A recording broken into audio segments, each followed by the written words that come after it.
Lorsqu'il a été question de terroriser des spectateurs pour le 3e volet de Jurassic Park, Jack Horner, qui en était le conseiller scientifique, savait exactement ce qu'il voulait.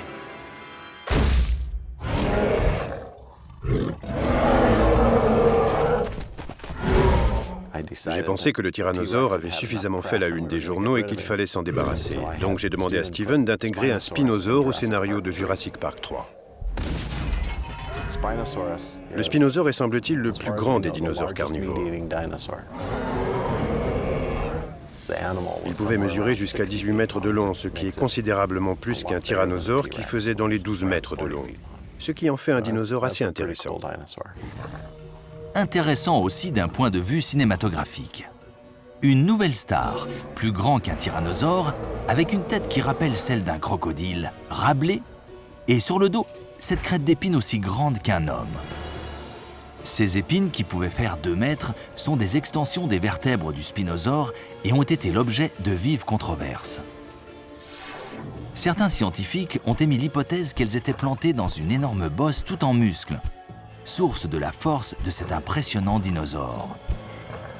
D'autres pensent que les épines sous-tendaient une voile de peau qui avait une fonction de régulation thermique, à la fois capter les rayons du soleil et évacuer l'excès de chaleur.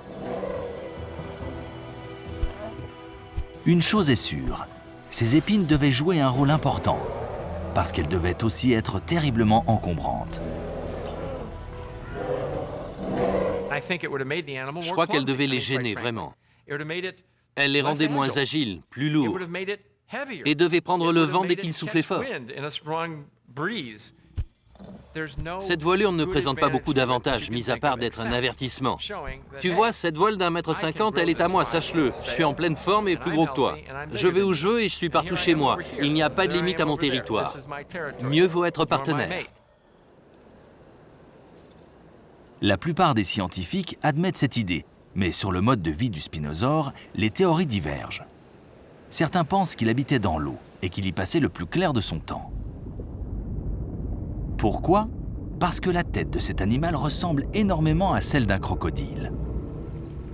Mais un très gros crocodile.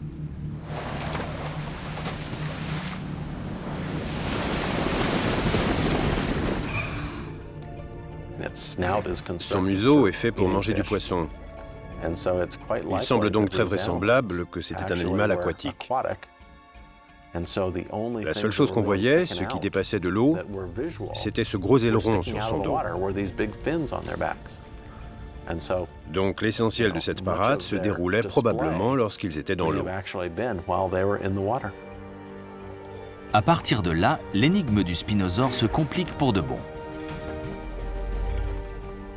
Quel est l'intérêt d'être plus gros qu'un tyrannosaure si on passe sa vie dans l'eau à attraper des poissons? À quoi bon avoir des mâchoires assez puissantes pour mettre en pièces un autre dinosaure? Et cette longue griffe en forme de crochet sur les pattes antérieures? Pourquoi a-t-il développé ces armes mortelles alors qu'il gardait ce handicap sur son dos? Jusqu'à présent, le spinosaure a gardé son secret pour lui.